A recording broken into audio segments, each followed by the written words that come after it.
that sort of stuff, Coach Logic is going to be able to facilitate that, because they're going to be able to go on it, they're going to be able to clip parts of it, they're going to be able to look at it, download it if they need to, and it's all available there on their phone.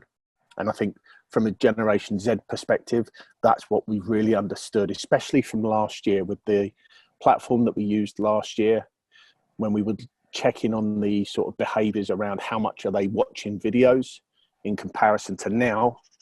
I think Tim and Glenn would probably agree the increased time that guys are watching videos is just 100% better. What their world looks like, quite frankly. I am Gen Z. I was born in 97. So a lot of these figures resonate with me. I can agree, or I can say that all of them are appropriate to what I look like in my everyday life. The one from a performance analysis standpoint that really stands out to me is the 80% say YouTube has helped them become more knowledgeable, because that's where learning is going. And if I'm trying to, or we're trying to as coaches, make our players more knowledgeable, we might as well talk in the language that they talk. And a lot of that is video. They watch video for fun, and they watch video for education. And so if we can, and we'll come on to some of the stuff we're doing through video, but the more we can teach them about the game through video, because that, at the end of the day, that's what YouTube is. YouTube is just a video platform. The better, in my opinion. I was keen here to hear what Ty and Glenn, what stood out to them on this slide. Connection for me, Tim, a nice simple one for me is they feel more connected through video. I know Glenn's massive on, like myself, about culture and connection and relationships between coach and player, and the environment and the player. I want them to feel connected and utilise every aspect of academy resource that we have to increase a quality experience for them. If they're happy, they're going to perform. If we can keep, video, I think video is going to play a big part of that as we move forward. Yeah, Glenn, what's your thoughts? Yeah, I mean, it's well, I'm a millennial, so I'm not quite as young as Tim. So, no, I mean, the big ones that that we're noticing a lot there on Instagram and YouTube being like the primary modes of communication. I'd put WhatsApp into there as well. I think the biggest challenge that I've found as a coach, and it isn't only with Generation Z, it was with a lot of the first team players last year, is their ability to want to communicate to one another face to face. And we'll touch on it in a minute, I think, when Tim progresses on about how we're actually trying to use Coach Logic to then aid them with their communication face to face. And it's a great starting point for some of them, that we'd stimulate some conversation on Coach Logic, because they maybe feel a little bit safer to do it behind the keyboard, for example, than rather face to face. With then actually when they come into the club, then I could pick out a player and say, Charlie, fantastic comments on Coach Logic last night. Could you maybe share some more on that with the players here now? So that that's one of the ways in which we're using the platform, which we'll probably get onto in a little bit more detail in a minute. But the biggest thing I'm finding as a coach is trying to get these players to want to talk to one another, because ultimately they can't communicate via their phone when they're on the rugby pitch. So we're trying to find out ways in which we can best communicate with them, which is Coach Lodge has been fantastic for us to do that. But then aiding them, how do we get transfer onto the rugby pitch then? And I think Tim will touch more on that in a minute when we go on to some of the next slides. Yeah, when I'm a millennial as well. When I co-created the platform, it was about just being able to prime players. So it's not about removing that face-to-face communication, although it has been helpful the last 3 months. But it's about priming them so that face-to-face becomes better, you know. And I far too often as a player felt put on the spot, where I had very little thinking time available to me in front of a group of my peers that I cared about in terms of what they thought of me, being asked a question by someone who's superior to me. And that situation I didn't like as a player, and definitely didn't get the best out of me. So this is kind of, everyone's in on the same page, everyone has the same access to the same tools. You democratize it a little bit, and it creates that environment when you do come together. It's a lot less kind of, it's a bit easier. And I think we want to create a nicer environment for players to feel comfortable, so they get the best of them. Yeah, and you know, I think ultimately when you're a coach, you all have your different beliefs in that. I mean, Ty touched on it before. Like my philosophy is I want to try and create as much of an open, curious environment as possible where people feel free to talk to one another and not live in fear of that judgment that you're talking about there. Yeah. And online is, like you say, is a way to nudge them, to prime them up, to try and make them feel that they have a voice and that we will listen to them. Because I think feedback, player to player or peer to peer, coach to player, player to coach is so important. You know, it's the only way we can improve. You know, and we're part of that process as a coaching group as well. And that's what we're trying hard to achieve at the minute. And Coach Logic has definitely helped us in that regard. You know, I'm sure Tim's going to share some of that work that he's been doing and how that's helped us, I guess, connect with the players a bit more and help them connect with us as well. But so how we set this up was tribes, is what we've called them, which is just groups of 5, 6, 7 of the boys who are in, and we just set them a challenge each week. And so our first challenge, we set them, again, looking at Gen Z, what's been a big thing during lockdown? TikTok. So as a group, their first challenge was, you've got a week to create a TikTok.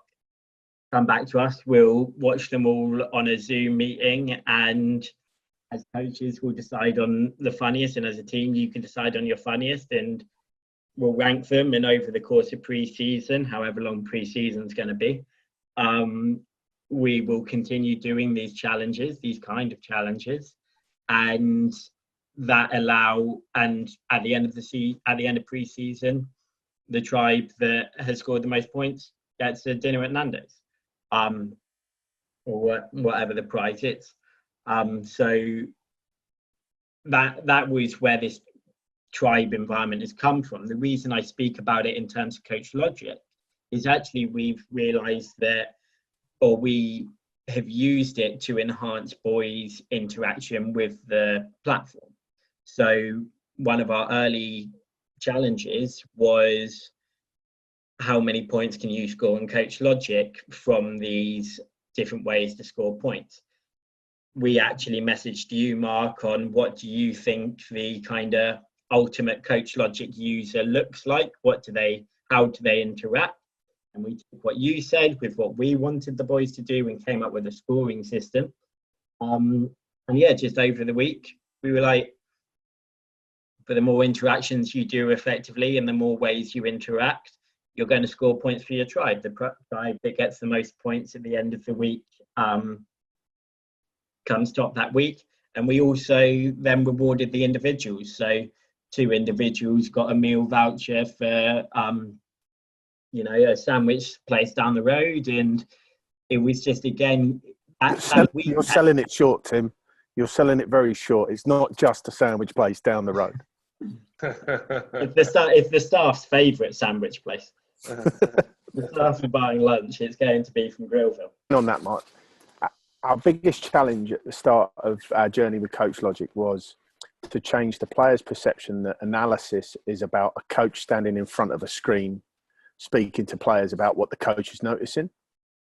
And I think that really resonated with me from what we would have done as an academy last year, where the players would be engaged in the analysis and they would be asked questions about the analysis, but essentially the clips would probably be drawn up by coaches and analysts. And I think that's what the players would be used to. And then completely turning it on its head this year, where we're saying to players, look, we want you to take responsibility for what you're noticing.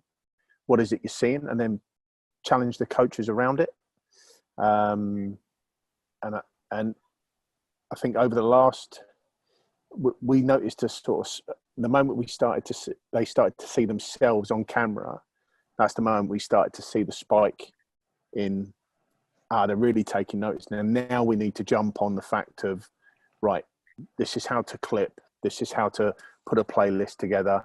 I think we came to you and said, Mark, can you do us a how-to video that's no more than 90 seconds that will show them how to do it? Because we recognize that they don't want to be watching videos that are 5, 10, 15 minutes long. You know, to that end, you know, Tim, when he puts videos on the feed, the videos are of a certain length to make sure that we know players are watching all of the content. I want to make myself redundant, essentially. So what Coach Logic has allowed us to do is sort of get that sharing of useful information that we'd expect to be taking place in those dead times in the game.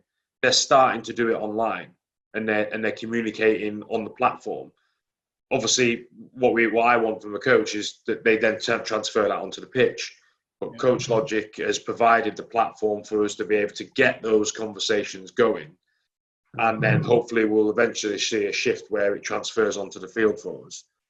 You know, so we're trying to get them used to sharing useful information, not just white noise. So what are we seeing in here?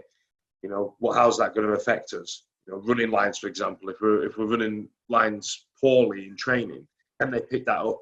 Can they then pick that up in the moment in the game, where then when they have a bit of dead time, they can communicate that to one another and the problem's fixed there. It's not fixed 10 minutes later when the coach sends a message on. You know, and that's how, you know, that's one of the big things that I've been wanting to use it for. And it's going to take, I think it'll take a little time before we see that transfer, particularly because we're probably not going to be playing any rugby for a while. But that's how I've wanted to use it. And we've definitely seen an improvement, like Tim said. As soon as you start showing them, they get all excited about looking at themselves, which is good. The challenge is getting them to feed back to one another, because a lot of people are generally quite sensitive towards constructive feedback, and that's why we've tried to put a lot of positive stuff on there. You know, comment on our highlights quite often are 6 to 1, so it'd be 6 positive to 1 work on, for example, because we want them to comment on the good stuff. I think human nature, sometimes we get so carried away with what we could actually do better and what we can work on, that we don't actually remember, actually, we do this really well. This is a super strength of ours. Let's continue to keep doing this. And everyone likes that positive affirmation, I guess, as well. So it's getting that balance right. But we've definitely seen a shift in it, and we've seen a shift on the training field now as well, even though we've still got a long way to go. If there was any school or club coaches that wanted to see more about what we do within the academy, please do give us a ring or an email, because one of the things that we're really keen to do is share what we're doing at the club around how we're trying to develop players within our pathway. So, I mean, that's like an open invitation for schools and clubs to come and see us. Can I send as part of the email out after this webinar? Are you okay for me to put in your personal? Yeah, of course. You know, I think we're doing some pretty innovative and pretty cool stuff, and it's also an opportunity that if we meet school and club coaches, it's a great opportunity to pick their brains and see, right, well, what can we do better to engage aspirational athletes that would like to try and walk along this pathway? Because ultimately that's what we want to do. We want to create this extension to the pathway that currently already exists.